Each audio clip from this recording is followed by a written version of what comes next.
Hey everyone, welcome to the Deep Psychology channel. My name is Iuliia. I'm a psychologist and a therapist, and this channel is dedicated to the psychology. If you care about healthy mind, how the brain works, about any ways how to reduce stress, cultivate calm, and improve sleep, this channel is definitely for you. Do not forget to subscribe. Today we're talking about 3 most popular personality disorders in the US in 2021 and how we can treat this. Because personality, let's say, is everything that makes you you.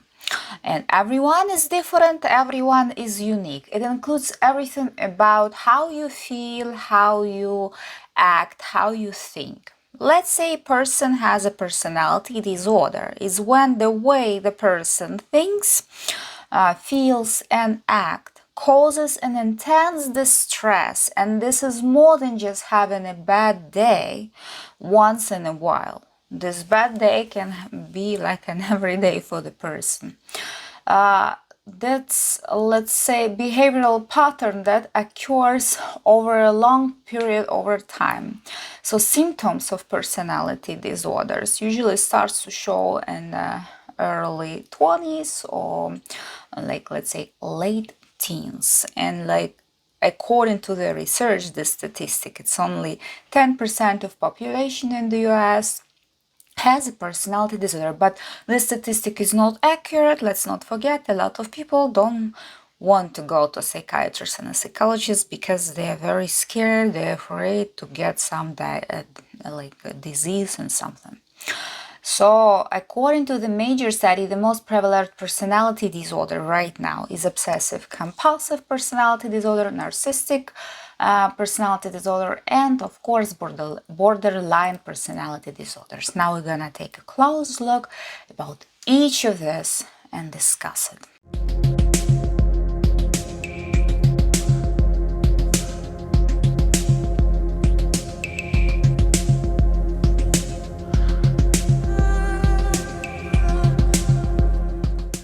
So, obsessive-compulsive personality disorder. Don't confuse it with obsessive-compulsive disorder. It's two different things. It is very challenging for the people who have relationship with them. Because they like to criticize, they instantly go angry if things don't go according to their plan, because they like to plan the day, they like to work a lot, and when they have a lot of free time, they go crazy. When they also have like something that don't go according to their plan, they instantly go angry.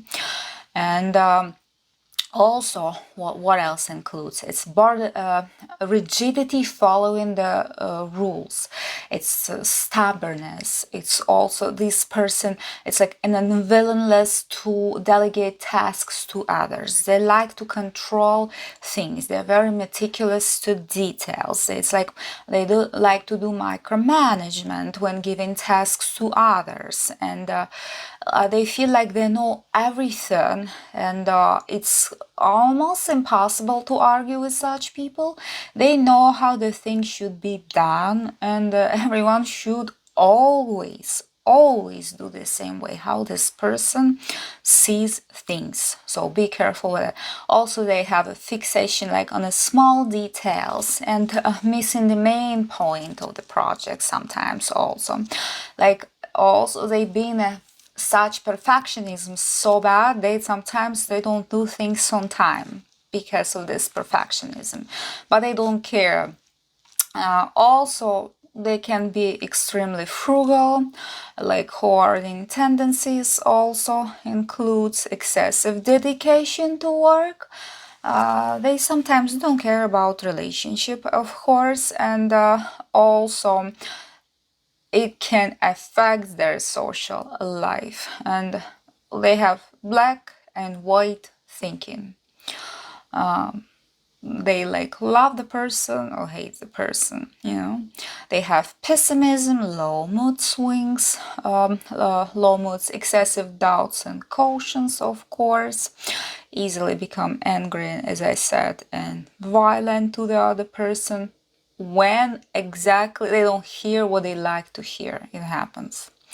Like also obsessive with cleaning, focus on achievement, also the exclusion of pleasure of relationship, as I said.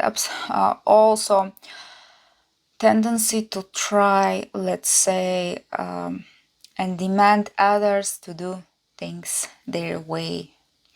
And the treatment for them is pretty much effective, is the cognitive behavioral therapy, of course, and different types, way how to reduce stress, cultivate calm. Meditation also can be, also can be different types of medication, let's say for depression, relaxing exercises, and different other types of therapies.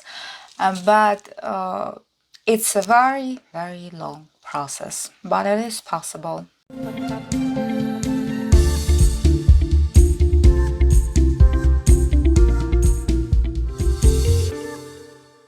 So actually, narcissism, it's a very serious condition. It's not like something harmless for the person, let's make it clear.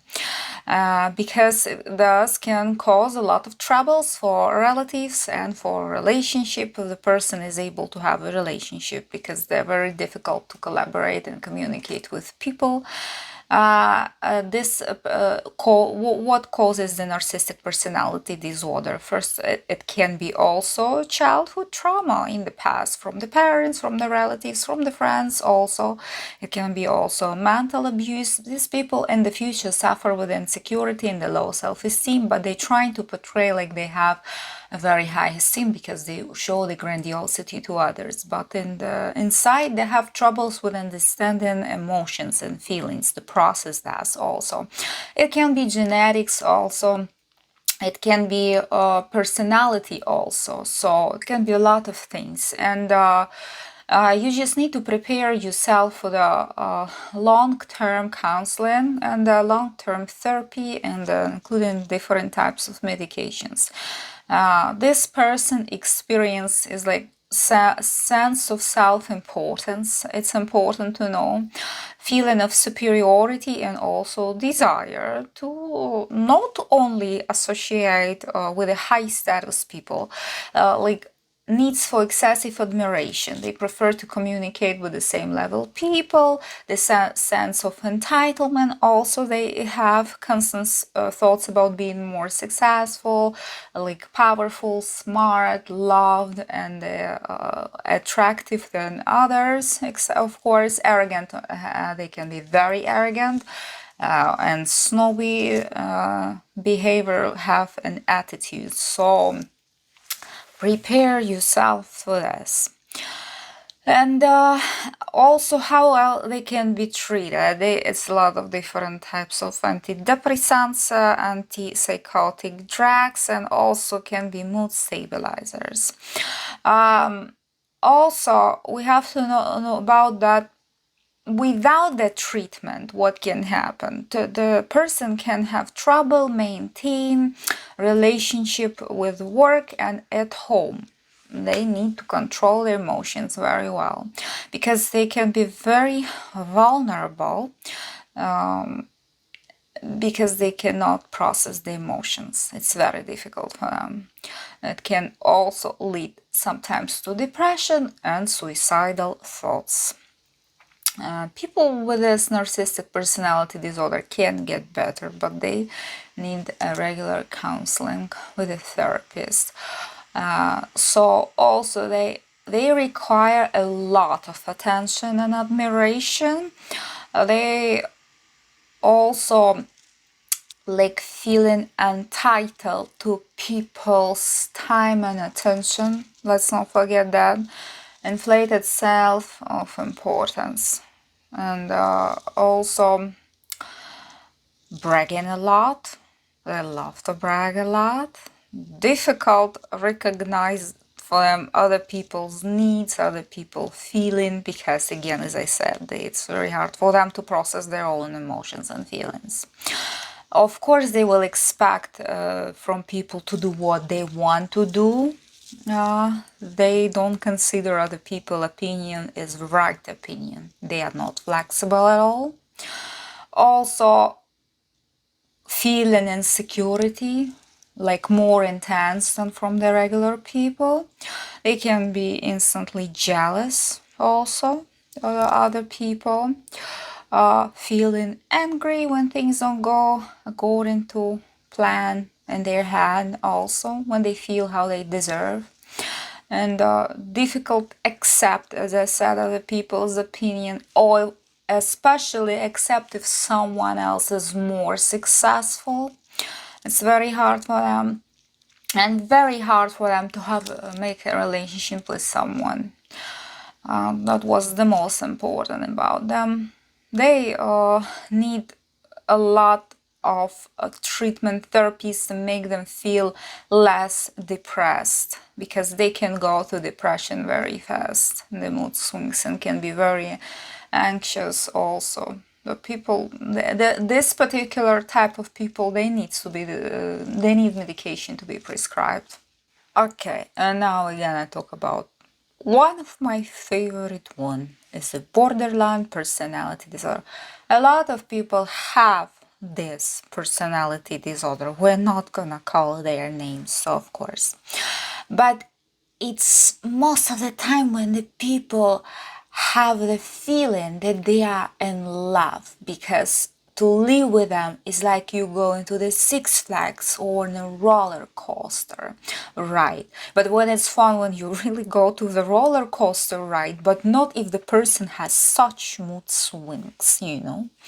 It's very intense, it's very chaotic relationship with them. They suffer most of the time from the love addiction, not from the love. They're full of conflicts, they love to criticize people. This is especially hard and when the people have the relationship, especially intimate relationship. So how the main like, let's say the main features, what includes in this, is when they very aggressive can be, of course. They especially when they hear the criticism. Sometimes they think that everyone is criticizing them. Also, they can have an extremely jealousy. They like when another, especially trying to make the compliment to the other person.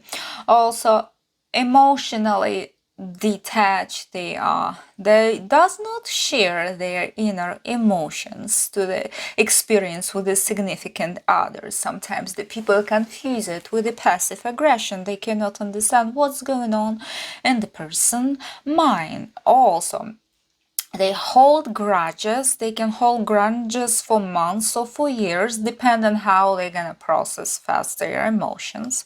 They use sex for insecurity. They can have sex multiple times a day. It's like for them, sexomania is like the way to deal with emotions and stress can be. Substance abuse also. Just these people can cheat very fast because of their mood swings. Sometimes they're unable to keep friendship because it's like takes a lot of time for them to communicate. They have no time for that because they dealing with their own emotions, and also they can have dissociation in their life, feeling of emptiness, like stress related sometimes to paranoia. But the most feature, like very important to pay attention to, because they have a suicidal thoughts. They can do harm to themselves. They really can harm themselves so bad. Unstable sense of self. They have this feeling of emptiness, and it's very sad. They need treatment and medication also, because they can go to this emotional eating. They can eat too much and don't eat at all, like suffer from bulimia to anorexia. Intense fear of abandonment. They don't want to feel lonely, being alone. They can't stand that. They can be very aggressive, and appropriate hostility they can experience, like even next day when you didn't do anything to them, they can instantly go angry because they have something else to deal with, other emotions, but they can be very angry at you. Antagonistic behavior they can have, a risky behavior they also can have, like reckless driving, that I said, unstable sex, drug abuse, of course, they have anxiety and depression. Yeah, the inability to deal with stress, it's very hard for them. Difficulties with relationship for them because of this emotional process also. Also, they can have shame, guilt, feeling self-harm, as I said. Also, unclear view of self, black and white thinking of people. Also, I hate you or I love you. Extremely fear of abandonment also, as I said. Yeah, this is like the main symptoms that includes that, but it's treatable with the cognitive behavioral therapy, different types of medications, so it's just a process, so don't worry about that. If you like have someone with such mood swings, it's also can be different mood stabilizers and antipsychotic medications, and that's pretty much it about them. So let me know if you have any questions. You can always DM me on my Instagram, on directly on my site, deeppsychology.com. That was pretty much it for today. Thanks everybody for watching. Do not forget to subscribe to my channel. There are a lot of interesting other topics coming in.